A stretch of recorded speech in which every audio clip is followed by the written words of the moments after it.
Mouse.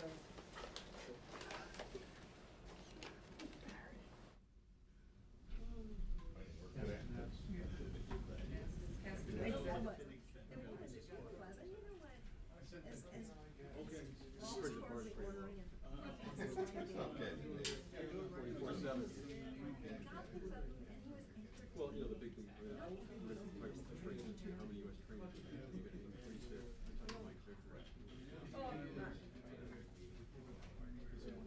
Hey, Aaron.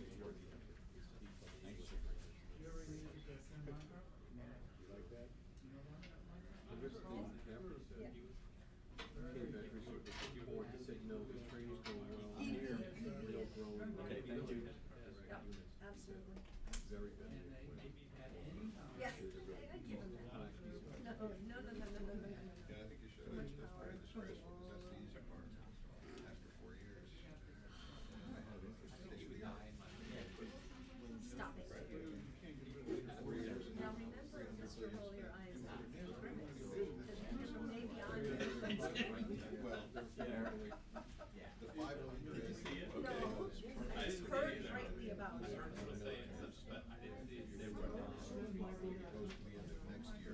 Actually, that really I might have to call you back. the way to judge things with. Okay. I don't think I can dial long distance. It's the best way. Oh, I still think. Yeah, the 500 is partly projected and moving in the back. I will push you aside, show them the chair. This chair is on first. That was actually the outdoor. Yeah.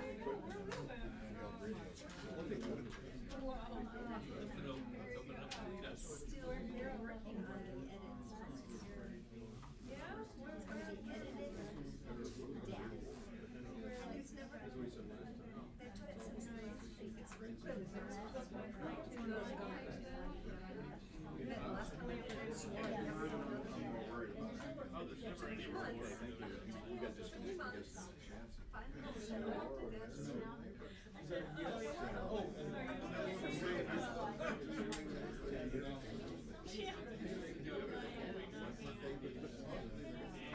So where by the end of next year, they'll be doing it.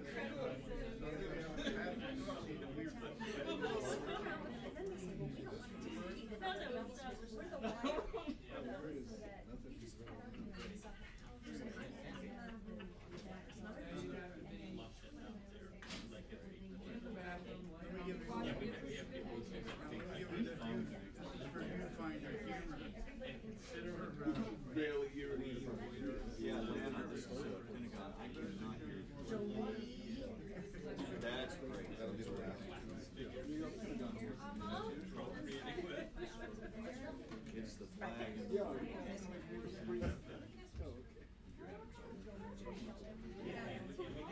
Do you know what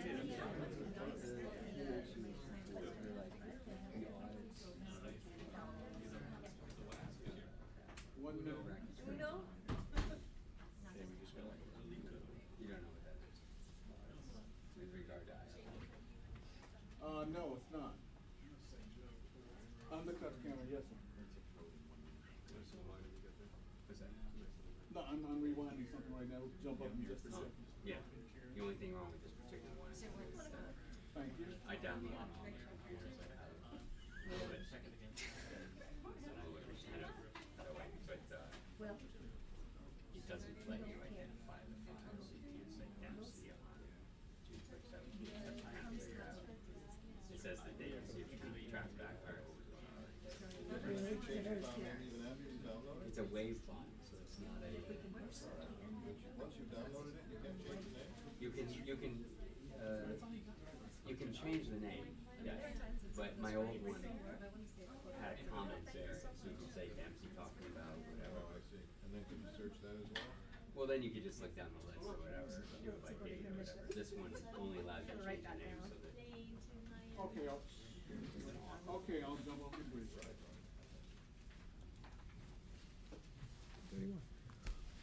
Good afternoon and welcome. It's my pleasure to introduce somebody that I don't think needs much of an introduction, but We have Lieutenant General Martin Dempsey, who's the commander of the Multinational Security Transition Command in Iraq. General Dempsey and his command are responsible for assisting the Iraqi government in developing and organizing, training, equipping, and sustaining the Iraqi security forces. He has spoken to you, I think, last in the March timeframe. Prior to this assignment, he was the commanding general of the 1st Armored Division and spent from July of '03 to October of '04 in Iraq, and has a tremendous amount of experience in a very important position right now, and he was in Washington and offered to give us a little bit of time this afternoon. So, General, thank you very much, and let me turn it over to you. Thank you. I'm tempted to begin by saying, so this is what you all look like. As you know, normally I'm on the other end and I hear the voice but never do see the face. So I have just a very short introductory remark, and that is the generation of Iraqi soldiers, policemen, and small units is moving apace. It's on track with the campaign plan that has been in place for some time. And we fully anticipate that we will achieve the desired end state numbers by the end of calendar year '06. The systems, processes, institutions, though, that bind together something into an enterprise that we could call a defense establishment, both in the Ministry of Interior and Ministry of Defense, is where we are placing the greatest amount of our effort now, in particular since the formation of government and the announcement of the 2 new security ministries just about 2 weeks ago. So since our time together is fairly short, I would be happy to make that my opening statement and start with questions. General, how many U.S. troops are involved in training the Iraqi security forces, and is that going to be increasing? And also, can you answer how many Iraqi battalions are capable of operating and sustaining themselves independently of U.S. forces? On the first question of the number of soldiers involved in training Iraqi security forces, this enterprise of ours is really a 3-legged stool. Some of you have heard me use that metaphor before in this sense. There's a training base, there's MIT teams, military transition teams, and then there's partner units. And without any one of those legs, it becomes an unstable platform. And so when we talk about how many people are actually dedicated to training Iraqi soldiers, my honest answer to you is everybody in Iraq right now at some level is involved in trying to help Iraq become more capable of their own operations. The actual number of MIT team personnel is probably in the vicinity of 4,000 or so. That's both on the borders, in the police, local police stations, national police, and military. But truly, this is an endeavor where everyone contributes to that end state goal. I don't talk about independent or self-reliant or autonomous yet in the development of Iraqi security forces for 2 reasons. Number one, that assessment is generally done by Lieutenant General Pete Corelli as he partners with them because he's got the best visibility on how they're actually performing. Secondly, until they have these institutions and these institutional processes in place that I just spoke to you about, personnel management, life support contracting, distribution of fuel, provision of supplies and ammunition, then it'll be some time before they're absolutely independent. Certain parts of the country, though, are stable enough to where those systems are actually moving ahead of other parts of the country, notably Al Anbar province, which is the most contested area and where everything is just harder because it's so contested. Can I just follow up on the 4,000? Do you see that number as increasing in the coming months? Well, generally speaking, we don't see it changing dramatically because as certain parts of the enterprise become capable, we'll shift the resources around. And so I wouldn't see a dramatic increase in that number, although we'll do what we have to do to get the Iraqi security forces capable. Ma'am. I'm Pam Hess with UPI. How many, I'm sorry, in your planning documents, when do you, have you projected when those internal processes are going to come online in the Ministry of Defense and the Ministry of Interior as far as that's concerned? Yeah, actually, I'm glad you asked that question so I could follow up and say most of the systems and processes are in place right now. I mean, there is a pay system, there is a promotion system, there is a personnel accountability system, there is a contracting system, and I could go on and on. in any ministry level endeavor, there's probably 18 or so processes that have to be functioning in order for the institution to be supportive of what's in the field. All those systems are in place today, but they're immature. I mean, they haven't been at it for that long.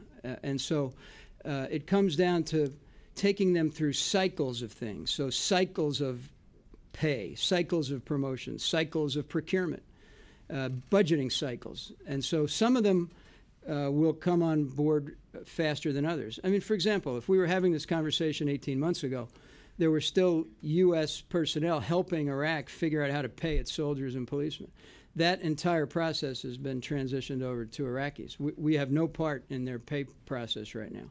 Life support, just 4 or 5 months ago, we were providing a proportion, a percentage of their life support, and today we provide none of their life support.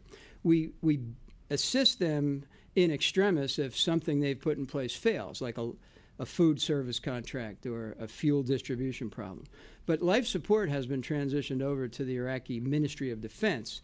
MOI is lagging by about 90 days. So Pam, it'll come on board by process over time, but we think we'll need to be closely partnered with the ministries for at least 2 years.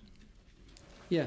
General, how would you describe the current capabilities of Iraqi police forces, and what kind of progress is being made in clearing out the corruption, the tribal, the insurgent influence in some of the local police departments? Yeah. Well, as you know, Mick, local police is the biggest challenge we have in terms of local influences.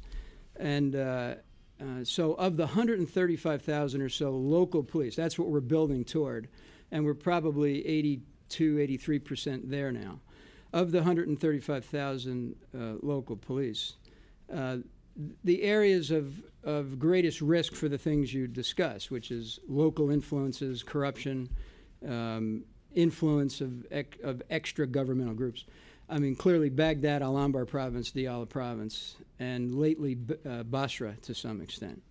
The rest of the country, though, the local police are actually performing quite well. And so what we're doing with the new minister, by the way, Minister of Interior Bolani, has come on board. He's completely aware of the challenge he has with public confidence in his security forces and very eager to work with us to help him move past that. So I haven't spent enough time with him yet to tell you what his plan is, but it will be very much his plan enabled through us. Yeah. General, Barry McCaffrey recently got back from Iraq, and he talked about the training effort for Iraqi forces, and he said the Iraqi units are real, growing, and willing to fight. But he also said they are, quote, very badly equipped with only a few light vehicles, small arms, and they lack decent communication gear. Would you agree with that assessment, and what should be done about it? Is this something the Iraqis have to do on their own? Will the U.S. help them? Give us your sense of that. As you might expect, I was asked a few questions about that from the time it occurred, and even now we're asked about that, not only by our own government, but also by the Iraqi government. I mean, they're interested in knowing what we think we can help them do and what they need to plan to do on their own. I don't agree with the characterization entirely. They are lightly, but not poorly equipped. They've been equipped adequate to the task of fighting an internal security challenge. They are equipped with durable weapons and affordable weapons, and that's not affordable by us, but at some point affordable by them, and also equipped with weapons that they are familiar with from their former training. Because as you know, about 60% of the Army has had some prior military experience, and so it made sense then and it makes sense now that as we build them, that they would be issued weapons with which they are familiar. In addition to take advantage of other things like stockpiles of ammunition that were captured. Now that said, we're working with the new government, both ministries, on a 5-year modernization plan. And that 5-year modernization plan will cause the Iraqi government to make some decisions about what kind of capabilities they will want and need in the future, not only for internal security, but for external security. So just an illustrative example. By the time we get to about September, the Iraqi Army will be issued 60-millimeter lightweight mortars, which is a very fitting weapon for a counterinsurgency fight. They will not be issued 155 millimeter artillery because that's something that is necessary for external security, but not for counterinsurgency. We will over time, and for the most part, our equipping strategy but achieves its purpose by the end of the calendar year. There are certain things, some Humvees, for example, they will eventually end up with 2,797 up-armored Humvees, distributed according to 2,797, distributed against the table of organization and equipment where it makes sense, not to cocoon every Iraqi soldier in a Humvee, but rather to give them some convoy protection and route clearance capability and so forth. The point is their counterinsurgency capability will be adequate for the most part by the end of this year, but they have to make some decisions in consultation with us about their 5-year modernization plan. That plan, what's the cost estimate on that? How much will on the modernization plan? How much will be paid for by the Iraqis? How much by the I don't know the answer to that. But it is one of the factors. I mean, they have to decide how big should their army be, and we've been working with them on programmatics, and based on how big it'll be, then they'll know how much of it will be consumed by pay and life support, operations and maintenance, sustainment activities, and then they'll decide what priorities they have for modernization, whether it's overhead ISR. Don't forget there's an Air Force and a Navy to be considered. They're small and effective, but they need to be modernized. What kind of artillery, what kind of air defense potentially. And so all of that will be put forward to the new government of Iraq by a team, incidentally, composed of my planners and Iraqi planners. And then those priorities will go forward into a process that they call a defense management review, which is pretty much the same thing we call it. As far as how much the U.S. will either give them equipment or money toward this, do we have any sense of that, ballpark? I'm sure that somebody will have a sense of that, and in fact, I will be part of the discussions and make my own recommendation, but it's very premature. Ballpark. Billions, tens of billions, any? Ballpark, I'd say East Coast, not Camden Yards, but I don't know yet what where we're headed with that. Yeah. I get back to the issue of independent battalions. Last week, Carl Levin, senior Democrat, House Senate Armed Services Committee, said no more. He says it's 0 to 1. The most recent report to Congress, 0 to 1 battalions in Iraq are independent. Now, how is it that after 3 years, the American enterprise there, 6 months into the year of transition, year of policing, or year of training, we're only at that level? That's one question. And secondly, you talked about year-end goals. What is your year-end goal for independent battalions? How many? Yeah, I thought I was as clear as I could be in the prior question about the use of the word independent. It's just not appropriate yet to be thinking in terms of independent anything in Iraq. This remember, is a nation at war. And although they have taken responsibility for battle space and large swaths of it, they have taken responsibility for processes at the national level, they are not independent at this point in time. And they will become independent as we see the new government take on some of the issues related to things like national reconciliation, which has the potential to reduce the threat, which then could, over time, allow them to become more independent in terms of military operations. This is a very much, when we talk about Iraqi security, our term for it is DIME. There's diplomatic issues, information issues, military issues, and economic issues that are inextricably interwoven. And I'm not dodging the question, but it's premature for me to talk about when I think Iraqi military units may become independent. Let me ask it another way. Last September, General Casey said, if a year from then, in other words, this September, there were onesie, twosie battalions that were independent, he would be worried come this September. Is he going to be worried this September? Are you going to have more than onesie, twosies? Well, you'd have to ask General Casey if he's going to be worried. I would be worried if I didn't see the progress I've seen moving toward independence. This is a work in progress, and I think for anyone to characterize it as anything other than that wouldn't be accurate. Yeah. As an indicator of progress, can you tell us, in March when you were here, you said that the border would be completely controlled by the Iraqis by July, 3,600-kilometer border. Yeah. Can you update us on that? Is that going to be true, and what does that mean? Yeah, I hope I didn't say Iraq control of its borders, because that's a stretch. It's responsible for its borders, We've got 254 of 258 border forts completed, 25,000 of 28,000 border police trained and equipped. They'll be trained and equipped by the end of July. 6,000 customs police.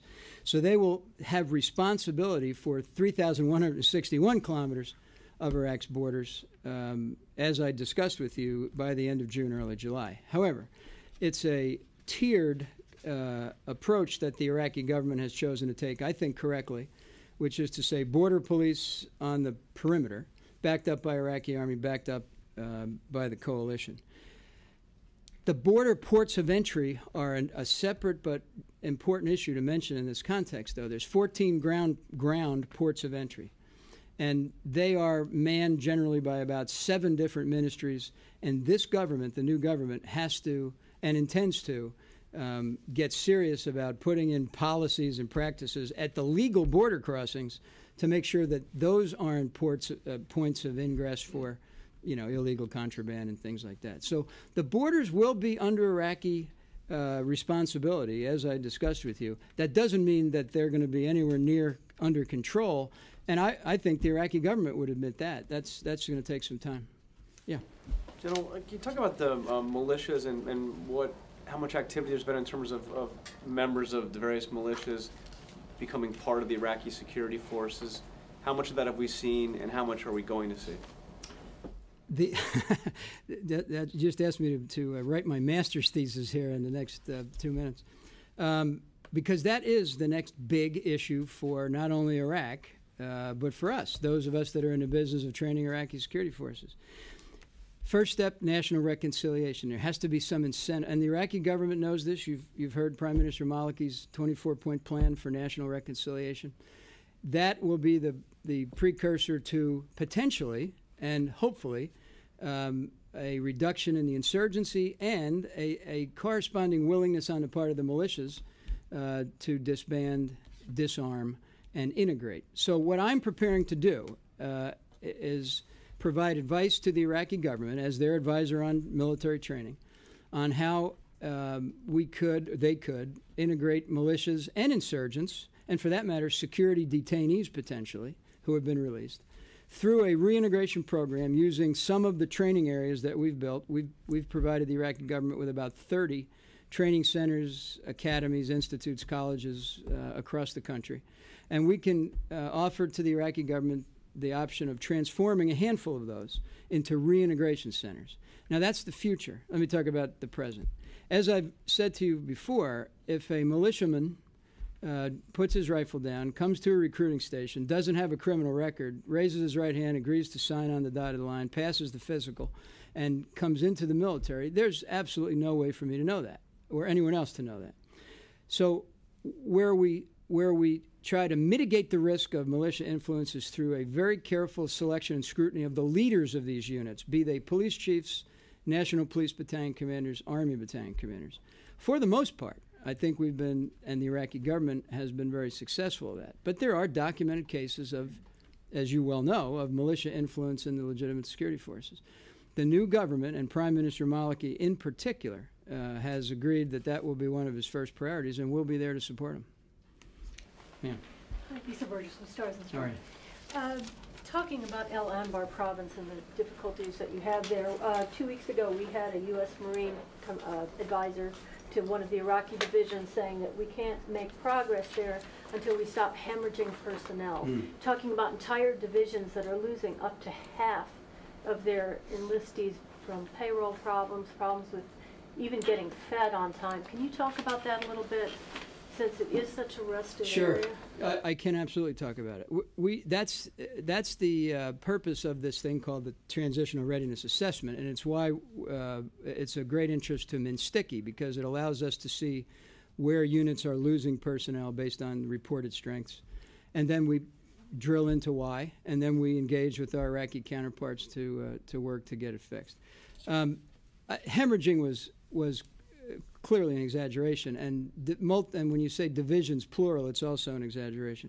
The attrition rate in the Iraqi army is higher than we'd like it to be, but it's by no means a hemorrhage. Now, there are parts of the country, again, back to this issue of most contested areas, and Al Anbar being at the top of the list generally, where as you might expect or should expect, that the provision of pay, which is a manual system, remember, they still pay manually, which means you drag a trunk load of money out to make payment. And where local contractors who are providing food could be intimidated, or just the distance of the supply line could be intimidating, that it causes us challenges.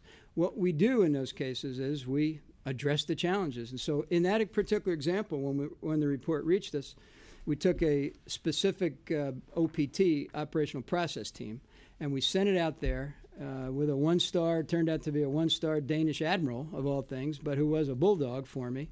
And we found a way to make sure that we had linkages for supply convoys. We had the Iraqi Air Force. We got them into the business of flying supplies out into Western Al-Anbar. And we go to work to try to fix the problems. Those problems crop up from time to time throughout the country, but most notably they pop up in the heavily contested areas. So I wouldn't disagree that we had a problem in Western Al-Anbar province. I would also predict we'll probably have future problems in the most extreme regions and most heavily contested areas. But the important thing is that our Iraqi counterparts are beginning to be the ones who've worked to fix these problems. I mean, I sent my Danish one-star out there, but he took with him a team of 5 or 6 Iraqis, and they began to fix those problems. Yeah, Tom? General, I want to return to the question of the Shia militias, if I could. Do you have a sense how many men-at-arms there are in the Shia areas loyal to their clerics and not the central government? And when you were commander of 1st Armored, you spent quite a bit of time dealing with Muqtada al-Sadr through a variety of military means. Is the answer today dealing with the clerical leaders from the top down, or dismembering these groups from the bottom up? Let me start at the back end of the question, then ask you to repeat the first, because the back end of the question is in terms of how to deal with militias. I think the immediate issue, or among the immediate issues, is that they've got to stop brandishing weapons and trying to move with weapons. In other words, the only legitimate source of power, authority, and weaponry in the government can be the legitimate security forces, and I think they're prepared to make that statement and enforce it. And as they make that statement and call for its enforcement, I fully expect the legitimate security forces to enforce the requirement. But it does seem to me that there is a bit of, as you described it, bottom down and top down and bottom up, because I think this issue of national reconciliation has to progress before you make that move against militias, because until the militias are convinced that the legitimate government is acting on their behalf, there's very little incentive for them to disband and demobilize. So I absolutely agree with your characterization that this is something that has to happen from both ends. The top political mandate, as well as the call for an enforcement. And I also can absolutely assure you that the government of Iraq, the new government of Iraq, understands that and will not do anything precipitous until the proper measures are in place to make sure it works. Because the last thing you want to do is confront them without any policy with which to deal with them once you've confronted them. Now, what was the first part? Just a straight question of numbers. What's the... As you know, CPA Order Number 9 from my first tour there called for the 9, they called them at the time, I think, recognized militias to come forward and declare their numbers, so that as they were integrated, they couldn't keep changing the number. I don't have those numbers committed to memory, but for example, in the Badr Corps, it was 15,000 or 16,000. I think in total, again, this is rough order of magnitude, the 9 that were identified in the CPA Order Number 9 days was something between 60 and 70,000.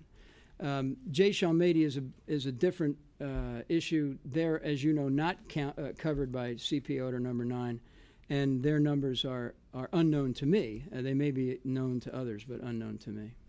Yes, sir. Yes, I would like to ask about the Al-Musana province.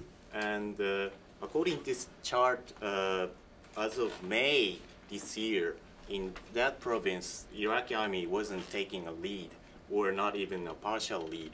And then now, a couple of days ago, Iraqi government themselves announced that they are taking full security responsibility there. And I'm just wondering how is it possible this type of rapid progress is happened within 2 months, or just is this a typo of this chart? No, it's not a typo at all. That's a good question.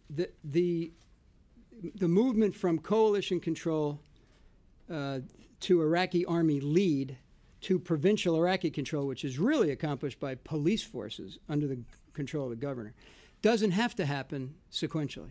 You can skip a step.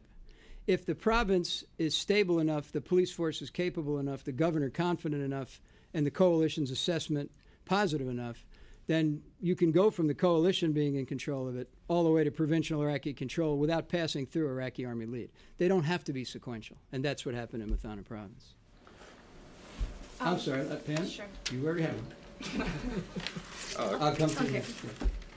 General, you have one of the most important pieces of the calculation that General Casey will be making, the competence of the Iraqi security forces, strength of the insurgency, economic, political developments, etc.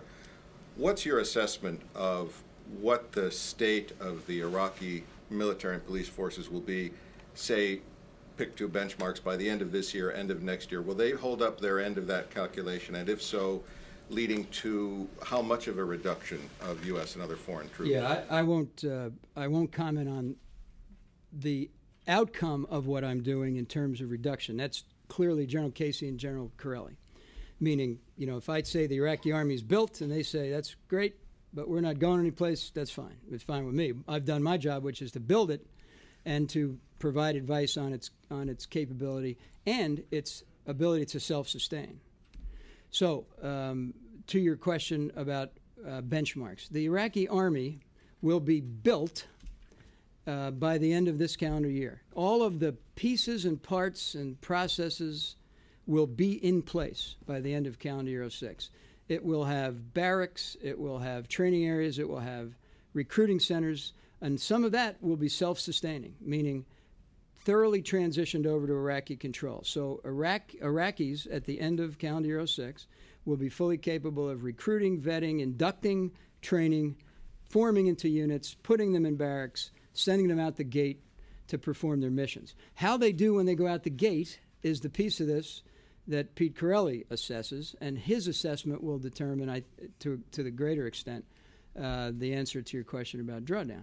Now, at the other end of it, interestingly, I've actually got sort of both ends. It's a set of bookends. I've got the basic training level, entry level of it, and the building of the training and equipping, and then I pick it back up at the 2 ministries and the higher headquarters to make sure that the systems and processes are not only in place, because I've told you they are in place, but are functioning to the extent necessary to support everything that falls between. When you say it'll be built by the end of the year, I assume that means in that immature state that Absolutely. you mentioned earlier. Correct. So if it's built but immature at the end of this year, how close to maturity can it be by the end of next year, say? Well,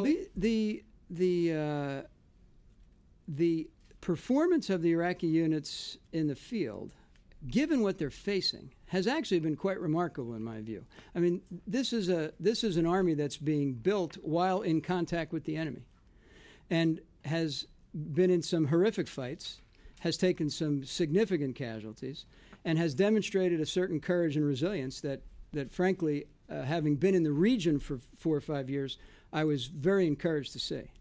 So I think, given if you were a weightlifter, I'd say, how many repetitions is it going to take you at 120 pounds before you're going to be able to lift 150?